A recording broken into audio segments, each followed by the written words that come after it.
Hey everybody, welcome back to the studio. I'm Penny. I am so excited to tell you today, we're going to do a tutorial today, but we're doing it in celebration of 10,000 subscribers. And that means at the end of this video, we're going to tell you how you can win your very own pack of fabric to make today's tutorial. So what are we going to make today? Well, we're going to make the quilt behind me, but just a little bit different. So the quilt behind me is called the Fair and Square quilt, and it is by O.C. Leibowitz. And the fabrics you see behind me are charade colored fabrics from Timeless Treasures. Now I made this quilt for Timeless a while ago, and here is the fun part about this quilt. This quilt is made up entirely of 2-inch strips and 5-inch squares and a little bit of background fabric. And when you buy your pack of 5-inch squares and 2.5-inch strips, you can make not only the cover quilt, which you can see behind me, but you can make a second version using the same colored squares. There's enough fabric in both, so you have choices. You can do exactly the same amount of fabric purchasing and double your background, and then you can make a quilt that's twice the size of this one, or you can make 2 quilts for the price of 1 pack each. Now, the good news is that you can see that I have already opened a pack of each and made a quilt, which means I should have enough left over to make a second quilt, and I do, but I still have 2 packs here that are up for grabs and haven't been opened. This is what we're giving away.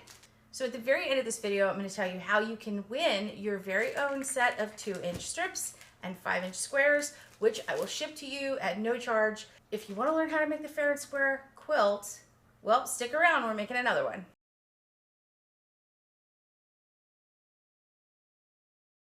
Okay, so let's dive right into the actual tutorial for the quilt. This quilt really doesn't take a tremendous amount of fabric. So as I've already said, you're going to need a 42 pack of 2.5-inch strips and a 42 pack of 5-inch squares. For this quilt, we use the Charade fabrics from Tonga Charade. The pattern itself is for free and is available on Timeless Treasures, and I will link the pattern in the description box of this video. And then you can choose multicolored Tonga treats if you want, which are listed by color in this pattern. And we're going to kind of show you how to use the pack that we have, but also how to make up your own. If you have some scraps at home that you want to cut 5-inch squares of, and you want to just sort of follow along and blend your own color, or maybe you already have a pack of 2-inch strips and 5-inch squares that you want to use for this project, and you don't need it to look like a rainbow. Whatever you do, we can make it work. So let's get started by looking at the front of the pattern and seeing what we need to make the quilt. All right, as promised, I'm showing you the front of the pattern. So this is page 1 and page 2, and the quilt as it sits here is 50.5 inches by 58.5 inches, which is what it says here on the bottom of the cover. So you can see right here we have the white version, which I made before with the Tonga Treats Charades.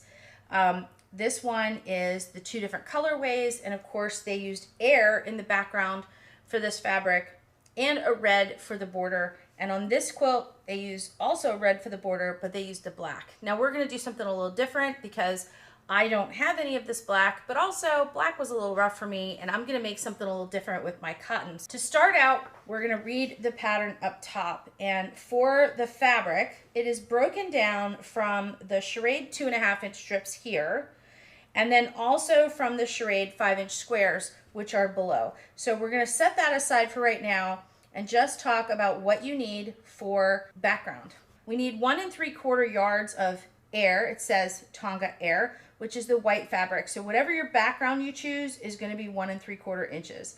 And then it also mentions here your binding is about 1/2 inch. We already have the binding for this quilt. And then 3 1/3 yards of backing fabric and a 59 by 67 inch batting. So that's what you're going to need to get the quilt completely done. On our cutting instructions for our background itself, because we're going to start with that, we're going to need to cut 24 2.5-inch strips by width of fabric. So I've gone ahead and I've cut those strips And this is my choice of background fabric for this quilt. Now I also had the red fabric, so I went ahead and cut my 6 binding strips that I need for this quilt, and I'm just gonna set those aside. So from these strips, I'm gonna take at least one of the strips and I'm gonna cut 2 rectangles that are 2.5 inches by 14.5 inches wide. So I've gone ahead and done that, and those are gonna be the 2 strips that I'm gonna need for later on in the quilt. I'm also gonna cut 26 2.5 inch by 6.5 inch wide strips, and I've already cut those out. I'm also gonna need 30 2.5 inch squares. And then I'm gonna have a stack of the remaining strips that are all width of fabric, which you can see here, they're all width of fabric, and I'm gonna leave those for finishing the quilt later. So let's just set our 14.5 strips aside for now, and we'll also set our width of fabric strips aside, and we'll come back to those later. Now let's work on our 5-inch squares. On the original pattern that OC has, she has marked every single color of the Tonga Charade 5-inch charm pack. So you can see the subtle change when you have the pattern in each color as you go down that marks all 20 to 22 colors of this charm pack. And they're all listed in order right here. You can now see a rainbow of colors that we're going to use to create the final rainbow of this quilt, but she also has the colors listed here because we're going to take certain fabrics and use them for 1 block and certain fabrics and use them for 2 blocks. So OC has us cutting the different colors in different ways. So the first thing that we're going to do with our charm pack is we're going to take our charm square, which is 5 inches, and we're actually going to cut it in half through the center and in half through the center, both horizontally and diagonally. And that is going to give us 4 2.5 inch squares. And as OC states in the pattern, you're going to take this pack right here and you're actually going to use the colors that she tells you to use, which is pull 20 different 5-inch squares from the pack and subcut each square into 4 2.5 inch squares. I pulled out one of each of 20 colors in the line, and I went ahead and subcut them into my 4-inch squares, which I have here. Now the reason you need these 4 squares is because we've got these 2.5 inch squares that run around the border. So that's what we're going to need those for. And we definitely want to make sure that we have 4 of each, because we have a top and side border, and we also have it again in the bottom corner, top and side. So we need 4 squares of each color in order to make that border. So once you get all 20 of your charm squares cut into 4 2.5 inch squares, you're going to set those square stacks aside, and we're going to use those for a later step. And we'll set those aside for later over here with our other strips. Now for the next part of this pattern, this is where it gets not complicated, but we have to do this in steps. So you can see it's broken down into 2 steps. The first step says pull 18 different width of fabric strips from your 2.5 inch strip pack. And it says right here which colors were not used. So red and neon were not used in the featured quilt. Set the remaining 22 2.5 inch strips aside for the second quilt. The next step, it says from each, and it lists the colors specifically: orange, mango, sun, emerald, green, lime, pool, violet, plum, grape, pink, and fuchsia. So what I did is I took from my 18 strips, I went down this color code and I pulled specifically those colors out. But for you, if you're making up your own colors or you want to, you can change that in any way that you want. But we're going to have then 2 stacks of fabric. And what you'll wind up having is one set of strips will be on one side of this quilt and the other set of strips will be left. From the first set of strips that we pulled, we're going to cut from that 4 6.5 by 2.5 inch strips and 4 2.5 inch squares. So that is exactly what I did in the first set of strips. I cut 4 of each color of my 2.5 by 6.5 inch rectangles and 4 of each color of my 2.5-inch squares. Now in the remaining strips that we have left over, we're going to cut those strips into two 6.5 by 2.5-inch rectangles and two 2.5-inch squares. Okay? Once all of your cutting is done, we're going to come back and we're going to start assembling the blocks from page 1. Now we have a series of squares and rectangles that we're going to put together in our block. So we're going to start with our 2.5-inch squares of background fabric and then just pick up two 2.5 by 6.5-inch rectangles and two 2.5-inch squares of a single color, and we'll work on the first block of the quilt. All right, here is our pattern, and I'm just going to set our pattern off to the side so we can focus on what we have going on here. In the center of our block, we're going to have one background square. On either side of that background square, or if you're following the pattern on the top and the bottom of that background square, you're going to have two 2.5-inch squares, one on either side, okay? And those are going to get sewn together to make the center of the block. Once they're sewn together, your 2.5 by 6.5-inch rectangles are going to fit on either side, and you're going to wind up with a square of color that's all the same with a little square of background right in the middle. So this is exactly what it's going to look like. So if you have separated all of your stacks of color where you have two strips and two squares, then you can go ahead and make all those blocks. You're going to make one colored block from those two squares and two strips. For every section where you have 4 strips and 4 squares, that's going to make 2 blocks. So we're going to do the same thing that we've done with this one here by putting our squares top to bottom, our background square in the middle, and our strips on either side. Okay? I can get them apart, that is. Okay? And that's going to make an orange block. And you can see I still have rectangles and squares left over, so obviously I have to make 2 orange blocks. So you're just going to keep going. We're going to sew these together, and we're going to continue to add all of those 6.5-inch rectangles and the 2.5-inch squares that match together to make this block. And it's going to look just like the ones that are up here. And once all our blocks are done, we're going to start assembling the quilt.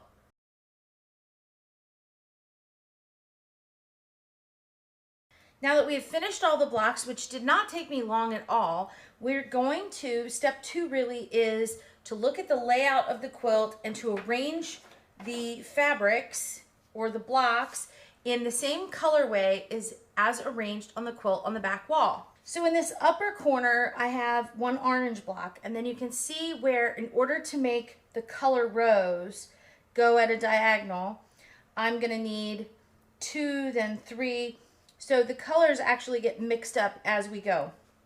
So remember, in the green stack, I need 3 greens at the top and 3 greens at the bottom, and I have 2 of each color. So I'm gonna wanna use 3 different ones at the top and 3 different ones at the bottom. So we're gonna go ahead and start. I have an orange block, which is gonna be in the upper corner, and I actually have 3 oranges, 2 of one color and 1 of another. So I'm actually going to lay the single down and take one of the ones I have 2 of, and we're gonna start the row with that orange. So that's gonna be my upper block, and then I'm gonna use yellows. So again, I have a stack of yellows, 2 of each color, so I'm gonna leave 1 of each on the table, and I'm gonna lay out the 2 yellows. I'm gonna leave enough space for the little pieces that we're gonna put in between. I have all of these little background pieces, and so they're gonna actually go in between these rows like this. And that's how our row is going to be made up. So you're going to want to leave yourself enough space when you're laying out your blocks to put those little sections. In between each row, that's when those long width of fabric strips are going to come in. So we're going to stitch those together and make the long rows in between. And that's what gives us our background look. So let me go ahead and put this layout together by mixing up the blues, the greens, the yellows, purples, all of that. And I'll see you when you get back. So here what I'm doing is I'm just using the diagram and laying out the blocks of color just as it's shown in the diagram. And just to make sure they stay, I'm just going to stick some pins in the top. So with the green rows, I had discussed before that I just separated all of the green blocks that were alike so that I could use 3 separate different ones at the top and 3 different ones at the bottom. And now I'm just making sure that none of the purples are the same, and that if they are the same, that they're spaced apart. And I'm going to do the same thing with my pinks. And you can see I'll go back and refer to the diagram. Something doesn't quite look right, and I have to fix it. So that's because we just reached the edge of the quilt. So I'm going to go down a little bit and fix any of the spots that I shifted the quilt. And again, just looking at the colors that I have and making sure that I'm following the diagram, but I'm spreading the colors out so that no 2 blocks are sitting together that are alike. And, you know, once I've got a few more blocks to do, once I get it all pinned up, we're ready to go. We have laid out our quilt. So I've got all my colors laid out just like they're shown in here. And then as you can see from the top, I've got to put one of these little 2.5 by 6.5 inch background rectangles in between each block when I sew my rows. So now that we've got the first part of step 2 done, we're going to go ahead and lay each one of these little strips in between the squares, and we're going to sew each row together. So if I pick up, my thoughts are, you pick up your quilt top, your block, and lay it onto the next one all the way around the row, then you have a stack where the first block is first, and you can pick up the first block, lay the second block face down on it, sew always on the right hand side, and keep flipping, and you can get your row done. And then go ahead and set your diagram next to you in case you get confused as to which color goes next to which row. But definitely when you sew, it's block, strip, all the way to the end, and you're going to end with the purple on the first row, and we're going to continue this process until we get all our rows put together, and I'll meet you back here. So all of our rows are together, and that was the end of step 2, and you can see we've put our little pieces in between. So the next thing that we're going to do is add the sashing rows, which are going to go in between each row that we have. Now the pattern says that you're going to use the 2.5 inch by width of fabric strips here, and that you should cut them to 38.5 inches in length and then put them between the rows. Before you cut that, I want you to measure your rows right through the center. Now I measured mine, and mine are 39 inches. I don't know why, they just are. So I still have enough fabric where I can stretch my rows from one side to the other. So lay mine in here just like this, my rows all the way across, and I'll have space on either side. Now I'm not going to just take my strip and start at one end and go to the end and try to cut it. I actually do want to cut my strips exactly the same width, and the reason is because if you have a strip that is longer on one side or the other, when you go to lay on the next row, you could shift those rows and you can wound up kind of getting off center. So what I'm going to do is I'm actually going to measure through all my rows and make sure that they're all a consistent size. And if they aren't, you're going to want to take the average of the rows and cut all your strips that exact length on your cutting mat. And then I will assemble each row. I'll sew a row to a strip and a row to a strip, and I'll go ahead and assemble the entire quilt top. Okay, so I'm going to go ahead and measure through my rows and figure out what size I'm going to cut, and then I will cut 1, 2, 3, 4, 5 strips, and I will cut them to size and finish up sewing that quilt center. So step 3 is now complete, and step 4 says that we're going to add border 1 to the quilt. Now OC's instructions say that she wants you to take 5 of your remaining 2.5 inch by width of fabric strips and sew them end to end in one long border strip. And then we're going to measure the sides, cut our border strips as needed. Now the first thing is, when I looked at the instructions, she said to add the side borders first and then measure the quilt and then add the top and the bottom borders. And that's fine. But I already cut my border strips to go in through the sashing, and my top and bottom borders are exactly the same size as those. And they're just slightly smaller than the actual width of fabric strip. So to keep from adding a lot of unfortunate seams all over the quilt, I went ahead and took 2 strips and cut them to the same width as my center sashing and added them to the top and the bottom of the quilt. So you'll notice my first border at the top, you can't see the bottom, but you can see it. It's already on the top of the quilt. So to follow Osie's instructions, I went ahead and took the remaining 3 strips that she asked for, and I did sew them in one long giant strip. And to make sure that my math was correct, I put the 2 ends together and took the whole long piece and I pinned it above the top of the quilt and let the bottom fall. And that just gives me the option of checking to make sure that if I cut this in half right now, I'd have enough pieces to go all the way on both sides. And I do. But I went ahead and I sewed it in one long strip anyway. Now, the reason Osie told you to do that is a lot of times designers will say, cut 6 strips and you're gonna sew 2 together because one strip isn't long enough to get all the way across one of the sides. So if you sew 2 together, that gives you enough width to be able to cut your border strips out. And they'll always do, 2 on this top and the bottom and 2 on the sides. But you're actually wasting a lot more fabric that way. So if you sew them all together in one long strip, you only need 5 strips instead of 6. So it's Osie's way of helping you save a little bit of fabric. And the other thing that's good about it is even though you're going to have seams, what we tend to do is to put the seam of those 2 strips sort of right in the center of the border and then cut from there. And then we always have a stress point right in the center of the border. And we always have right in the center of the border this seam line that you may or may not see. So by adding all of those borders together, all the seam lines are in different places and they're a little bit easier to hide. So that's a good point. So I actually went ahead and added the top and the bottom, and then I made the big long strip. And one thing I wanted to caution you on is when I sewed my width of fabric strips together, they had selvage in them. If I sew them together at length, I'm going to add 2 selvages together. But as you can see, I have sewn 1/4 of an inch past the selvage, which gives me the opportunity to cut the selvage off. You definitely do not want to use the selvage in your quilt. So definitely get rid of that. And you're also going to cut it off of the ends. So you can use a straight edge if you need to do that, but I know that we're going to trim this, so I'm just going to cut it off. And once I get all my selvages off my strip sets, I'm ready to measure. So now my selvages are off my strip sets, and we're going to measure for the borders in the proper way. So the first place we're going to measure is from the top of the center of the quilt all the way down to the bottom of the center of the quilt. And I'm going to go ahead and do that now so that I can tell exactly what size it is. And I have this 120-inch measuring tape, so it ought to make my life really easy. So the measurement through the center of my quilt from the top to the bottom is 51 inches. Now we're going to test this measurement.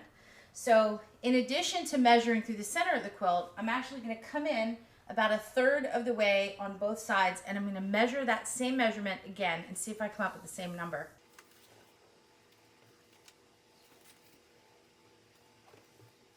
Well, I got really lucky, and all 3 of my measurements are exactly the same. Now, in the event that your 3 measurements are not the same, it's okay. So what you're going to do is take all 3 measurements, add them together, and then divide them by 3, which is the average of those 3 measurements, and you're going to cut your strip length to that. Now, all mine were the same, so I'm going to cut mine to 51 inches, and I'm not going to worry about what Osie says they should be. I'm just going to make sure that they're right. Now, you might ask yourself why I'm doing that, and the answer to that is sometimes the edges of the quilt can get smaller or larger than the center of the quilt. And so we never measure the length and width by the edges of the quilt. We always measure through the center, and we test ourselves by measuring in 3 places just to make sure we don't miscut something. That helps if the side and edge of your quilt is a little smaller or a little bit bigger. We have the ability to ease those border prints in, and that helps the quilt itself square back out. So if the center is tall and the edges are small, when you pull them and ease them back out to the edge of the quilt, you'll square that quilt back out and vice versa. Now, I did say pull, and you might be thinking to yourself, but I'm not supposed to tug when I'm sewing, and that's true. What you're going to do is you're going to take your border strip and you're going to pin to the end with one border and to the other end with the other end of the border. Lay it on a flat surface, and then you're going to pin in the center of the border. And then in between that pin and the outer pin, you're going to pin again. And what you're doing is you're easing everything out in a very measured way. And that will help ease everything into square, but also when you put everything under the sewing machine and you sew from one end of the border to the other, sometimes just the pressing of the presser foot and the movement of the feed dogs can actually pull things out of skew. So this will help you get from pin to pin in a nice straight manner, and it'll make all the difference in making sure your borders are straight and are at the right size. And it'll also keep you from just attaching a strip 100 miles an hour, getting to the end and having like it be a little bit 1/4 of an inch too big or something like that.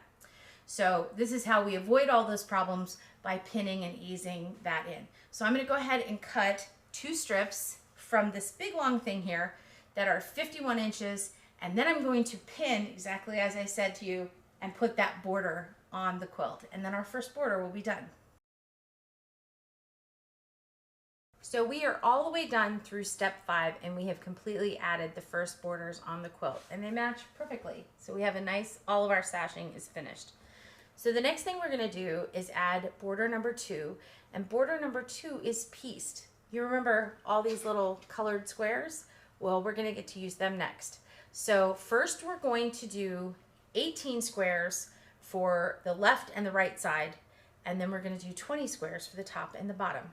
So let's look at what we have to work with. So what we're going to do is start on the sides of the quilt, and these little strips right here and these little strips are going to be exactly the same.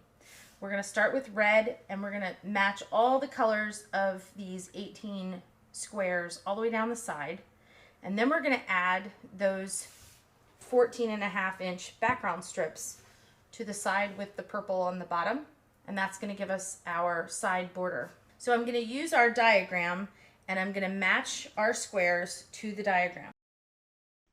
So that's what you're seeing now. Is I'm just looking at the picture on the pattern, taking all of the leftover colored squares. I already put them into stacks of purples and blues and pinks, and I'm just making sure that I have one of each and they're just blending down. And then I realized right about here that I missed a color, so I had to quickly cut those squares and then stick them in. And so I'm just laying them all out, and I'll put them all out in rows, and then I'm going to pick them up in the order that I need to sew them in and take them over to the sewing machine. So it's a pretty simple process. Just take your time, and then afterwards I'm going to count and make sure I have the right number. Okay, so I've got them all in a line, and you can see I ran out of space, so I just kind of ran around the corner. So I'm going to pick these up in order, and I'll set the bottom one on the bottom, and I'll just keep going in rows, and that way I won't confuse them when I'm sewing them in a line. So, and it doesn't really matter which side you start in, but it will matter which side you put the strip on the end. So you definitely want to put the strip, as you can see in the photo, on the end right here where the dark part is. So I'm going to go ahead and put these into piles, and then I'm going to sew these strips together. Well, good news, I've gone ahead and sewn the 2 side strips. Now, I haven't attached them to the quilt yet, but after pinning them next door to each other, I can tell you that we're just a tiny little bit longer on the border than, not short, but a little too long, which is great because we can trim off this little area of gray just so it can fit exactly on the sides. So we're going to go ahead and add the 2 side borders, and then we'll add the top border. But for now, let's go ahead and lay out the colors for the top and the bottom, which are going to be 20 squares. So we're going to follow that same color scheme, but for the top and the bottom. All right, so same thing again. I'm just using the same sets of colored squares, making myself rows just like I did before. And this time we're doing a couple of extra squares. So there'll be a couple extra colors in here, but the same exact method. And when we get to the end, I'll count the squares again, make sure that I have the right number, and we're ready to go. And then the last thing that's stated in the pattern is to go ahead and put your last remaining 2.5 by 6.5 inch strips to the end of that strip. So that will go right here. So I'm going to go ahead and put these strips together and then just test and make sure that it's quite going to be long enough to do what we need to do. But first I'm going to add the side borders to the quilt, and then I will add the top and the bottom borders. Well, we are almost done with this quilt. As you can see, the borders are put on with our beautiful colors, and the only thing we have left to do is to put on the final border. So the final step says to take all the remaining with the fabric strips and sew them together end to end. It says to repeat steps 4 and 5, and of course we changed that up just a little bit, but basically we're going to sew the strips end to end, and then we're going to measure through the center of the quilt 3 times, and then we're going to add those side borders on. We're going to do the same thing after the side borders are on through the center of the quilt widthwise, so that we can measure for the center of the quilt strips. And that's what's going to give us the measurement for the top and the bottom. So I'm going to go ahead and sew my strips end to end. I'm going to cut those border strips, add them to the quilt, and then we're going to be done. And then when we're done, we're going to come back, look at the quilt, and I am going to reach out and give you the information on how you can win your very own Tonga treats to make 1 or 2 quilts like I have behind me. So stick around, we're almost done. Well, that was certainly a lot, but we got through it, and look at how beautiful our quilt turned out. I like this one. It's turned out just a little bit more gray than black, and I like how it just kind of looks really cool on screen. Almost looks like it's got sort of a gray linen or a gray plaid behind it.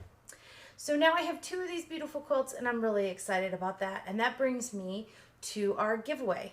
Well, first, before we talk about our giveaway, I just wanted to tell you how thankful and grateful I am that we are now at the 10,000 subscriber mark. And actually I checked this morning and we're a little bit past that. Now I couldn't do that without all of you, and I really appreciate all of the support that the channel has received over the last year and a half, and just how wonderful the audience has been, how positive it's been, and how lovely your comments are. And I couldn't have built any of it without you. So without further ado, thank you so much for getting us to the 10K mark, and I would like to give a gift to you. So that leads me to my little packet here of Tonga treats. I have a 42 pack of 2.5 inch strips and a 42 pack of 5-inch squares, and they're going to go out to one lucky winner. And here it is, drum roll. How can you get entered in this? Well, I am going to give 30 days from the date of launch of this video, which is going to be this date right here on the screen, or maybe it's a little bit below. So whatever the date is on the screen, that's going to be the date that we do the drawing. So between now and then, all you have to do is leave me a comment, tell me how you like the video, tell me what you think of the fabrics, tell me why you want to win the fabrics, leave me a comment and tell me what you want to see as a video in the future. Any comment will do. And then on this day, we will draw the one lucky winner for our Tonga Treats pack, and then I will make an announcement with that winner in our community engagement page. So if you're not subscribed already, go ahead and subscribe to the channel so you get a notification when we post our notification, and that way you'll know that you won. So if look out for a winner on that date, and you'll definitely see it right on our page in our community announcements. So thank you so much. I hope you enjoyed watching this video. I hope you enjoyed learning to build the fair and square quilt and seeing how easy it is and how much you can make out of those 2 packs. And definitely keep watching. Check out our beginner series. Check out our 100 Blocks of 2025 series. Go on over to the website, check out our retreats. You can find everything that you need to know about us at cabinquilters.com. See you next time.